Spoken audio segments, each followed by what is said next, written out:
Baik teman-teman, selamat datang kembali. Pada kesempatan kali ini saya akan membahas analisa saham harian untuk periode tanggal hari ini tanggal 21 Oktober sampai dengan besok hari Jumat tanggal 22 Oktober 2021 ya. Jadi seperti biasanya saya akan bahas totalnya ada 16 saham. Ini saya bahas bagian pertama, saya akan bahas 8 saham. Nanti di bagian kedua saya juga bahas 8 saham yang lainnya. Linknya dari video deskripsi di bawah ini ya. Jadi nanti silakan nonton juga ya untuk bagian kedua. Saya mulai langsung dengan Antam. Jadi Antam ini memang sudah pernah saya bahas ya di beberapa hari yang lalu untuk analisa saham harian. Ini saya sebutkan sebelumnya ya, 2410 ke atas buy, 2470 ke atas buy, 2540 ke atas tambah lagi dan seterusnya ya. Nah ini 2600 ke atas buy. Ternyata Pak Suntar, ini sesi satu break dia turun ke bawah ya untuk Antam ya. 2600 apakah jual dulu? Ya silakan pasang trailing stop ya seperti itu ya. Jadi yang belum pasang, pasang aja trailing stopnya di 2540 dan 2470. Itu bagi yang sudah punya. Kalau yang belum punya, kalau mau buy on weakness, tunggu lagi di area 2410. Artinya kalau dia turun di banyak 2410, kita belinya kalau dia sudah berhasil ditutup di atasnya ya. Jadi kalau belum close di atasnya 2410, kita jangan beli dulu. Belinya bertahap aja, naik ke atas 2470, tambah lagi dan seterusnya. Memang di sini saya sudah sebutkan ini menguji area rounding bottom ya. Jadi kalau kita baca formasi chart pattern yang ingin tahu mengenai chart pattern rounding bottom itu bisa baca bukunya Thomas Bulkowski ya, Getting Started in Chart Patterns.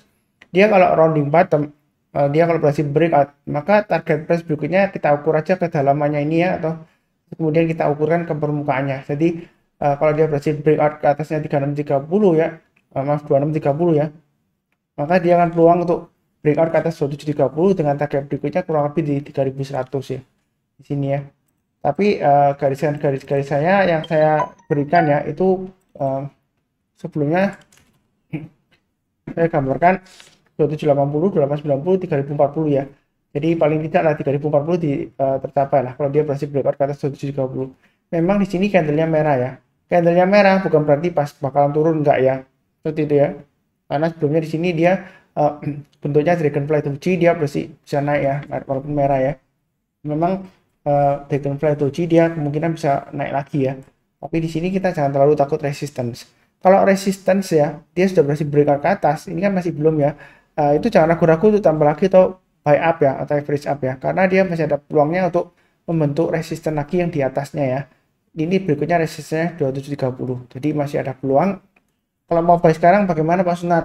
Kalau mau buy sekarang boleh-boleh saja asalkan pasang stop lossnya di 2540 dan 2470. Tapi buy-nya jangan terlalu banyak ya, bertahap aja. Nanti kalau dia naik lagi ke atas 2670 tambah lagi, naik ke atas 2730 tambah lagi dan seterusnya. Itu untuk Antam ya. Memang ini Antam sudah pernah saya bahas ya. Sideways-nya dia lama ya, seperti ini ya. Kita jangan terlalu takut resisten ya. Kalau dia berhasil breakout dari sideways-nya ke atas ya, kita buy up atau average up ya. Jadi garis-garisnya ini saya bantu untuk average up kalau mau tambah lagi ya. Belinya bertahap aja, jangan terlalu agresif, tapi jangan terlalu takut-takut juga ya. Kurang lebih cukup ya untuk Antam ya. Berikutnya untuk BBNI. Nah, kalau yang ngikutin saya dari awal ya, ini 7.400 sudah tercapai. Jadi naik ke atas 7.400, buy up atau tambah lagi boleh ya. Terus ternyata loh, kok sisi satu break dia turun di bawah Pak Suntar. Sebenarnya koreksinya masih cukup wajar ya. Ini garis-garisnya atau kalau mau pasang trailing stop dan stop loss pasang aja di 7.075. Berikutnya sebelumnya saya gambarkan di 6750 ya, area breakoutnya ya. Tapi kalau mau pasang di bawahnya lagi pasang aja di 7000 ya.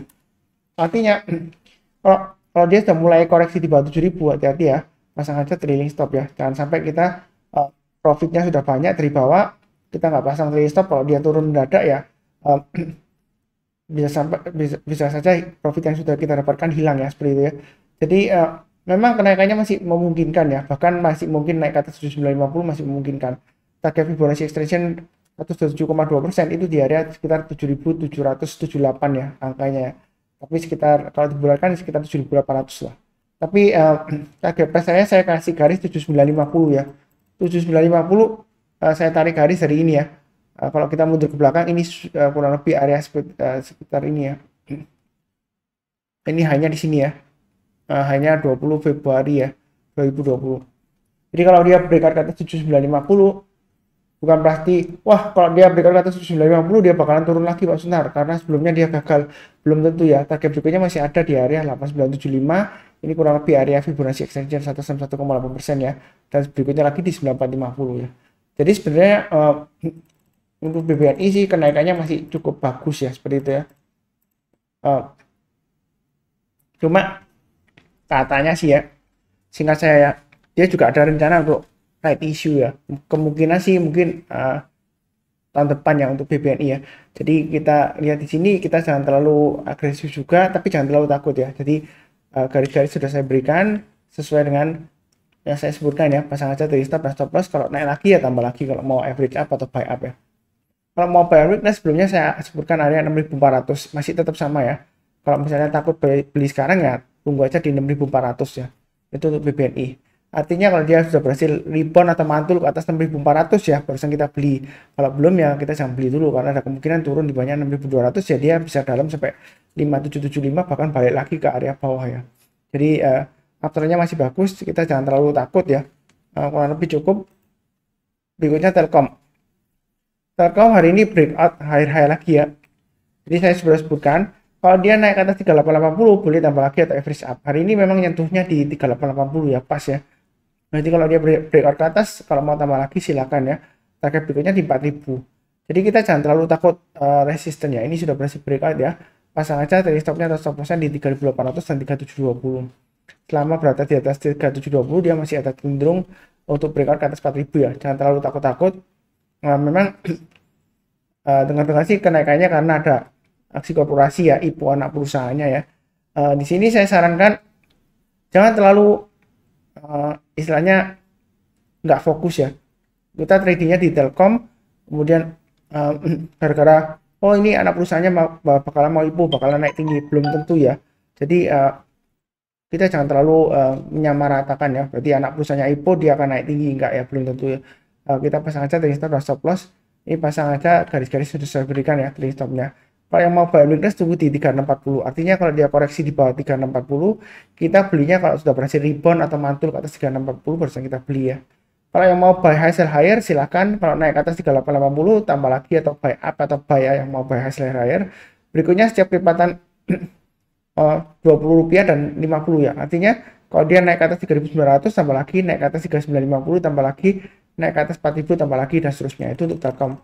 Target price-nya masih memungkinkan di area Fibonacci extension 161,8% ya, sekitar area 4.300-an sampai dengan 4.500 ini.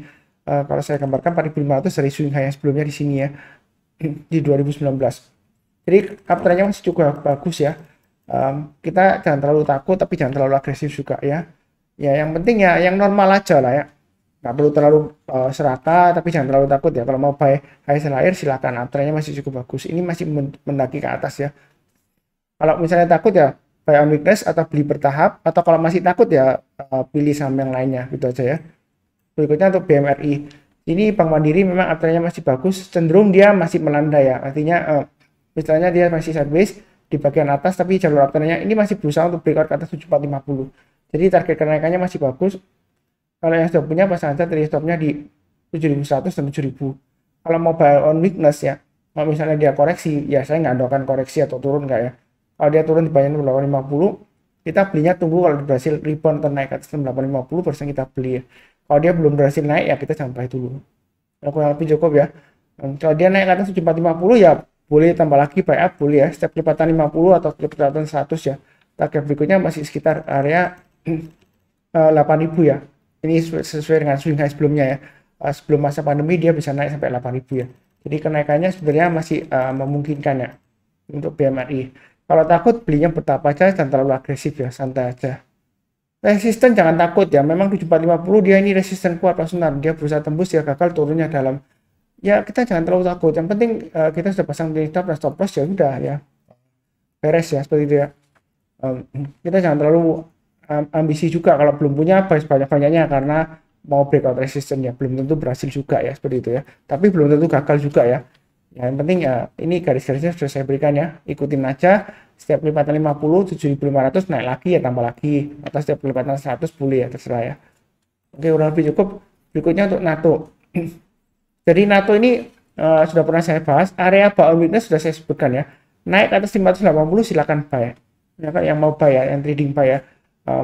Jadi yang lagi nonton mencatat dan pasang automatic order buy harusnya sudah beli ya. Naik ke atas 580 buy, naik ke atas 595 tambah lagi, naik ke atas 610 silakan tambah lagi. Jadi belinya bertahap aja. Memang sebelumnya dia set miss ya. Selama dia bertahan di atas 560 dia masih ada kemungkinan untuk breakout lagi ke atas 630 bisa ya. Yang menarik di sini memang dia setelah naik terus koreksi lagi Pak Sunar. Naik lagi, koreksi lagi, naik lagi, koreksi lagi. Tapi di sini yang lumayan menarik ya, itu dia kalau dia breakout lagi dia higher high ya. Jadi kemungkinan besar kalau dia ini masih bisa naik terus ya, masih bisa kemungkinan masih bisa kan 660 dan 675 itu untuk NATO ya. Jadi belinya sih bertahap aja, jangan terlalu agresif ya. Yang penting garis-garisnya sudah saya berikan ya, seperti itu ya. Itu untuk NATO. Berikutnya untuk Arto. Nah, Arto ini sudah pernah saya bahas ya di analisis harian ya, masih bisa naik lagi kan. Nah, kalau sudah punya pasang aja trading stopnya di, kalau di 14.000 kan terlalu dekat ya, pasang aja di 13.500 ya. Jadi garis-garis merah ini sudah saya berikan ya. Naik ke atas 14.000 kalau mau tambah lagi silakan. Naik ke atas 14.500 tambah lagi silakan. Memang sebelumnya trennya dia downtrend ya, jangka pendeknya. Tapi di sini dia mulai masuk lagi ke area di atas 13.500, dia lumayan aman ya. Jadi selama berada di atas 13.500 menurut saya ya, Arto ini masih bisa untuk pulang breakout ke atas 16.000. Oh, maaf ya.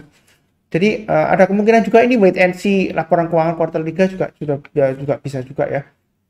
Saya belum keluar ya. Karena tengah semester dia setahu saya Arto masih rugi ya, seperti itu ya. Ya mudah-mudahan aja berbalik untung, harganya naik, kita profit bersama ya, seperti itu ya. Saya terus terang sebelumnya saya sudah cerita ya, beli di Arto gagal ya, kena stop loss, kemudian saya buyback ya. Kalau saya jual sekarang ya mungkin break even point lah, untung sedikit lah, ditutup dengan untuk menutupi yang temporary kerugiannya. Memang kadang-kadang kalau kita trading di satu saham ya, oh loss Pak Sunar gagal, tapi belum tentu berikutnya Anda gagal lagi, belum tentu ya. Ya seperti itu ya. Ada contoh beberapa saham ya, seperti di BBRI ya, Unilever sebelumnya saya sendiri cerita ya. Itu saya BBRI sebelum kasus side issue itu kan dia sempat turun di bawahnya 3.700 kan. Itu saya juga sempat cut loss. Jadi saya juga sempat gagal berulang kali, tapi saya juga buyback ya, seperti itu ya. Saya juga cerita juga di analisa harian, saya cerita ya, saya buyback, RI-nya saya tebus ya. Sampai sekarang saya masih hold ya, karena masih profitnya masih lumayan. Jadi profit yang sekarang itu kalau di misalnya di compare dengan loss saya sebelumnya itu sudah jauh balik modal, sudah malah lebih profit ya, seperti itu ya. Jadi jangan terlalu takut ya. Kalau Unilever sebelumnya gagal juga saya buyback, akhirnya dia mulai naik kan, rebound ya, seperti itu ya. Profitnya lumayan, tapi jangan lupa pasang stop dan stop loss, seperti itu ya. Ini kurang lebih untuk Arto. Oke, berikutnya untuk Boga. Boga juga sering saya sebut juga ya, dia uptrendnya masih cukup bagus. Ini istilahnya sekarang dia konsolidasi ya, istilahnya sideways di atas lah setelah naik tinggi ya. Jadi intinya selama di atas 1455 sebenarnya dia masih cukup bagus ya. Nah, sudah punya pasang aja trading stopnya di 1475 dan 1455. Kalau mau buy on weakness tunggu di 1435. Artinya kalau dia koreksi turun di bawah 1435, kita belinya tunggu kalau dia berhasil rebound. Kalau dia belum rebound atau belum mantul ya, dia akan testing lagi area di bawahnya ya, 1350. Ini area buy on weakness yang berikutnya. Kalau yang mau buy sekarang boleh nggak Pak Senar? Boleh saja, tapi jangan terlalu banyak karena masih sideways di atas ya. Pasang stop lossnya di 1475 dan 1455. Memang kalau kita lihat di sini pembelian asing naik banget ya, naik tinggi ya. Kita nggak tahu kenapa, apakah reaksi korporasi atau bagaimana. Saya juga nggak ngikuti beritanya, saya hanya fokus di pergerakan harganya. Kalau dia berhasil breakout ke atas 1535 silakan tambah lagi, naik ke atas 1565 tambah lagi dan seterusnya ya. Target price-nya sekitar 1605 menurut saya masih memungkinkan ya. Nah, tapi jangan lupa juga pasang trading stop dan stop loss ya. Ini garis-garisnya ini sudah saya berikan ya, tinggal ikutin aja yang mau trading buy di Boga ya. Oke, kemudian berikutnya untuk MLPL ya. Jadi MLPL ini terus terang aja kondisinya masih strong downtrend ya. Nah, di sini memang saya sudah pernah sebutkan area buy on weakness ya, gitu ya. Jadi kalau mau buy on weakness, saran saya sih kalau sekarang masih resiko ya. Kita jangan berpendapat bahwa oh Pak Sunar ini candle hijau, oh, berarti hajar aja, hajar kanan buy, dia mulai naik ke atas ya. Belum tentu ya. Karena kalau kita mundur ke belakang ya, ini candle hijau di sini ya, volumenya tinggi ya. Mungkin yang percaya dengan teori kalau ada ini rebound volumenya tinggi pasti naik, belum tentu ya. Ternyata ini kan lower low lagi ya. Jadi kita harus berpikir ya, analisa teknikal dan market itu market itu nggak bisa diatur dengan analisa teknikal. Dalam arti kalau kita lihat volumenya naik kan, ini turun-turun ya, ini kan mulai naik. Tapi bukan berarti dia pasti naik besoknya, enggak, karena ini trennya masih downtrend. Ya, prinsip dasar dari analisa teknikal itu tren akan terus berlangsung kecuali ada konfirmasi pembalikan arah. Ya, seperti itu ya. Tapi saya sudah pernah sebutkan ini garis area 360 ya, kurang lebih ya. Garis saya di 350 ya. Jadi kalau dia sudah mulai naik lagi ke atas 350, sebenarnya sih masih ada harapan. Tapi kalau mau buy on weakness, saran saya ikutin yang area ini aja 406. Jadi belinya di atas. Ya. Kalau sekarang masih resiko. Jadi jangan beli sekarang. Tunggu kalau dia naik ke atas 406. Saya nggak tahu apakah ada aksi korporasi lagi untuk MLPL karena terakhir nggak salah sentimennya masih sekitar right issue-nya MPPA ya seperti itu ya. Jadi kita nggak akan pernah tahu ini bakalan diangkat naik tinggi atau enggak ya. Yang kalau mau buy high sell higher ya atau buy on weakness, saran saya tunggu aja di area 406 ya. Kalau dia naik ke atas 406 buy, naik ke atas 430 buy, naik ke atas 450 tambah lagi dan seterusnya ya. Jadi belinya bertahap aja, jangan terlalu agresif karena ini trennya masih turun ke bawah ya. Ini sudah saya gambarkan sebelumnya ya. Ini panahnya ya, saya perpanjang ya. Ini masih turun ke bawah. Jangan lihat candle hijau langsung hajar buy, belum tentu ya. Sebelumnya dia kan turun lagi. Jadi kita ambil acuan 406. Kalau dia naik ke atas 406, nah disitulah kesempatan kita untuk buy on weakness atau buy high sell higher. Saya nggak tahu apakah dia akan naik tinggi karena ada aksi korporasi MBPA, kita nggak akan pernah tahu ya. Di internal perusahaan kita nggak pernah tahu. Kalau ada teman saya, teman Anda ya yang bilang, oh beli aja pasti dia akan naik. Terus Anda patut tanya, Anda dapat infonya dari mana? Orang dalam, namanya siapa? Kalau dia nggak mau tahu, nggak mau kasih tahu rahasia ya, nggak baca rumor atau kabar burung atau kabar bohong ya. Ya saya nggak mengatakan orang lain bohong nggak, karena dia nggak sebutkan sumbernya ya, nggak valid ya. Semua berita kalau nggak bisa diverifikasi dengan sumber yang valid, boleh kita anggap sebagai hoax ya atau rumor lah ya, kabar burung atau bisa juga kabar bohong ya, bisa aja ya. Jadi kita jangan terlalu percaya 100% ya seperti itu ya. Ini sudah saya bahas sekitar 8 saham ya bagian pertama, kurang lebih cukup sekian ya. Jangan lupa nonton bagian kedua untuk 8 saham yang lainnya. Yang barusan join jangan lupa subscribe, bantu like, nyalakan lonceng notifikasinya supaya nggak ketinggalan ya. Jangan lupa komentar ya, bantu komentar, atau kalau ada pertanyaan atau saran silahkan tulis di kolom komentar ya. Yang penting tetap semangat ya, seperti itu ya. Kita fokusnya di IHSG aja ya. Maksudnya saya jangan fokus yang lain-lainnya ya. Nanti jangan bingung-bingung, oh US katanya mau tapering, gimana efeknya gitu ya. Saran saya sih fokus saja di saham yang kita punya ya, di portfolio ya, atau di watchlist kita ya, seperti itu ya. Seperti biasanya di akhir video ya, saya ucapkan doa semoga semuanya selalu sehat, selalu damai dan sejahtera ya. Saya percaya bahwa Tuhan akan memberkati yang luar biasa ya. Jadi tetap semangat, terima kasih banyak.